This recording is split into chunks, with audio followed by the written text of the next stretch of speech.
মাঝখানে ২০টা বছর পার হয়ে গেছে, তারপরে আবার তার প্রিয় শহর কলকাতাতে এসেছেন তাসলিমা নাসরিন। TV9 বাংলায় আপনাকে অনেক অনেক স্বাগত। হ্যাঁ, অনেক ধন্যবাদ। এই যে দীর্ঘ ২০ বছর, মানে এই বছর হলে ২০ বছরই, এই যে দীর্ঘ ২০ বছর, কোথাও কি মনের মধ্যে হঠাৎ করে পুরনো দিনগুলো ভেসে ভেসে আসছিল যখন আপনি এয়ারপোর্ট থেকে কলকাতায় আসছেন? হ্যাঁ, নিশ্চয়ই।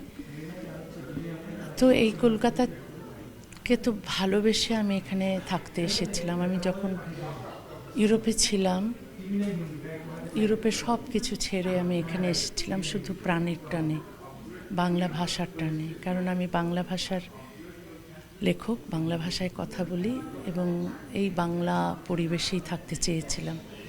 তো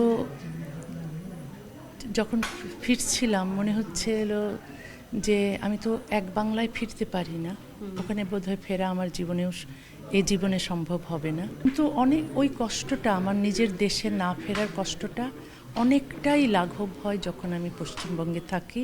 অন্তত এক বাংলার এক পাশে তো আমি ফিরেছি, তো ওই কষ্টটা দূর হয় অনেকটা। তো আজকে ওইরকম মনে হচ্ছিল, আমার মনে হচ্ছিল দেশে ফিরছি। নিজের দেশে তো ফিরতে পারবো না, এটাকেই নিজের দেশ ভেবেছিলাম। তো এখানেও তো ১৯ বছর আসতে দেয়নি কেউ, তাই এখন আজকে এসে আমার কাছে মনে হয়েছে আমি দেশে ফিরেছি। আমাদের এখানের রাজনৈতিক পট পরিবর্তন হয়েছে, সেটাই কি কোথাও সাহায্য করেছে আপনাকে কলকাতায় আবার ফেরাতে? আমার মনে হয়, কারণ এর আগের সরকারের সময় তো আমি ফিরতে পারিনি, চেষ্টা করাও হয়েছে। আমি খোলা চিঠি লিখেছি, আর যে অর্গানাইজেশন আমাকে এখানে এনেছে তারাও চেষ্টা করেছিল যে নিরাপত্তা পাওয়া যায় কিনা, কিন্তু পাওয়া যায়নি, সেজন্য আসতে পারিনি। তো এইবার আসতে পেরেছি। নিশ্চয়ই এটা বাক স্বাধীনতার জয় হয়েছে, মত প্রকাশের অধিকারের জয় হয়েছে, এবং এটা যেন দীর্ঘস্থায়ী হয়, অথবা এটা যেন সবার জন্য হয়, শুধু আমার জন্য নয়। আর সব লেখক যারা তাদের ভিন্ন মত প্রকাশ করে, আর যে লেখক মুক্তচিন্তক লেখক বা শিল্পী, তাদের যেন নিরাপত্তা থাকে, তাদের যেন কেউ কারাগারে নিক্ষেপ না করে তাদের ভিন্ন মতের জন্য, তাদের যেন কেউ নির্বাসনে না পাঠায় তাদের ভিন্ন মতের জন্য, তারা যেন নিরাপদে তাদের দেশে তাদের ভাষার মধ্যে থাকতে পারে।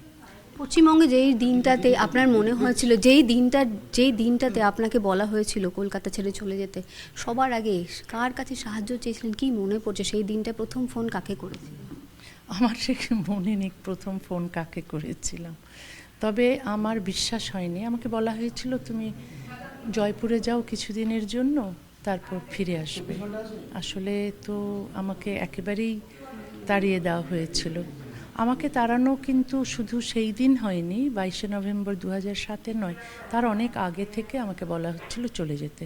আমাকে এমনকি গৃহবন্দী করাও হয়েছিল যেন আমি, হ্যাঁ, তবে আমি সেই পুরনো কথা মনে করতে চাই না, দুঃখের কষ্টের কথা মনে করতে চাই না, আনন্দের কথাই ভাবতে চাই যে আমি যে ফিরে এসেছি, ফিরে আসতে পেরেছি, এটাই বাক স্বাধীনতার জয়।